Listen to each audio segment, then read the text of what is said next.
Green means go for a local reporter who shocks live viewers in Anchorage, Alaska. And Obama greenlights the use of greenbacks to help poor nations go green. I'm Adam Clark, and this is the Daily Ruckus for Tuesday, September 24th, 2014.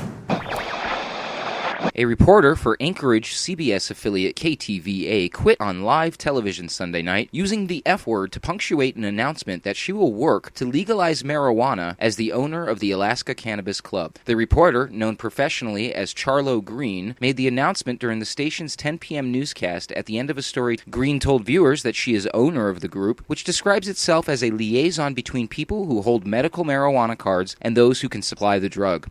Now, everything you heard is why I, the actual owner of the Alaska Cannabis Club, will be dedicating all of my energy toward fighting for freedom and fairness, which begins with legalizing marijuana here in Alaska. And as for this job, well, not that I have a choice, but f*** it, I quit. All right, we apologize for that. We'll be right back. Pardon for us.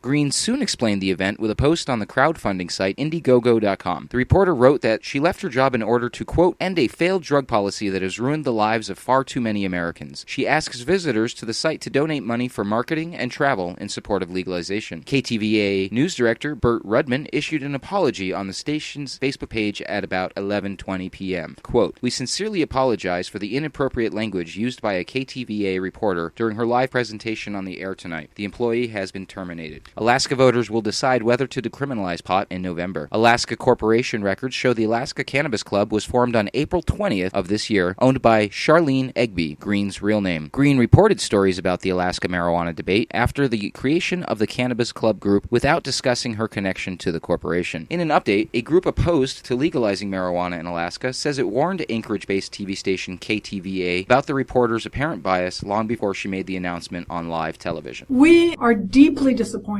in what has transpired. Alaskans deserve much better. And Alaskans deserve fair and balanced reporting of this very important issue. Big marijuana, big mistake, vote no on 2. Twice expressed concerns to KTVA about the coverage that was done by this reporter. Well, we are frustrated with these actions and the fact that this reporter, who had such a clear conflict of interest, continued to cover this story and did a disservice to Alaskans with that coverage. We are further disappointed by this distraction from what is a dangerous initiative that will hurt Alaska's communities and children. This is an extreme initiative that will commercialize and industrialize marijuana concentrates, and marijuana edibles, and market a dangerous drug in ways that will be attractive to our children. We urge Alaskans to seek the truth. If Alaskans were to take her advice and seek the truth, they may find in 1972 a congressionally created commission called the National Commission on Marijuana and Drug Abuse completed one of the most comprehensive reviews ever undertaken regarding marijuana and public policy. Their report proclaimed that from what is now known about the effects of marijuana, its use at the present level does not constitute a major threat to public health, and recommended Congress and state legislatures decriminalize the use and casual distribution of marijuana for personal use. They may also discover NORML, the oldest and largest marijuana legalization organization in the country, which maintains a professional staff in Washington, D.C., and a network of volunteer state and local chapters across the country. For 40 years, NORML has served as a clearinghouse for marijuana-related information, and much of this is available on their website, norml.org, including the results of thousands of studies conducted by researchers regarding marijuana's health impacts. None of these have revealed any findings dramatically different from those described by the 1972 Commission. As the residents in Alaska prepare to take sides in the impending pot propaganda war, the rest of the world is being mesmerized by news of a different kind of green. Fox News reports, UN climate change. Obama gives cash to developing nations without any strings attached. This week, President Obama and United Nations Secretary General Ban Ki-moon will frame the discussion at the UN as a simple way to confront the rising tides affecting coastal and island countries. There will be much talk from wealthy and developed nations about not ignoring these problems, while poor and underdeveloped countries will eagerly agree to any action plan that includes money. But the two sides have very different goals. American and European Australian Liberals see the climate change debate as well as the UN Millennial Development Goals, MDGs, discussion as an altruistic response to their global public policy concerns. UN officials and leaders from developing nations, however, see the climate change discussion and the fight over MDGs as their future revenue source. The money from wealthy nations to confront some very real global poverty and economic issues is largely given out of guilt. Sadly, there is little emphasis with the climate change discussion on requiring developing nations to meet certain governance or environmental standards first, and even less concern for listening to what the people living in poverty want or need to change their dreadful circumstances. Ironically, many poor countries have neither the capacity nor political will to change their priorities to combat rising tides. They just want the money. FoxNews.com.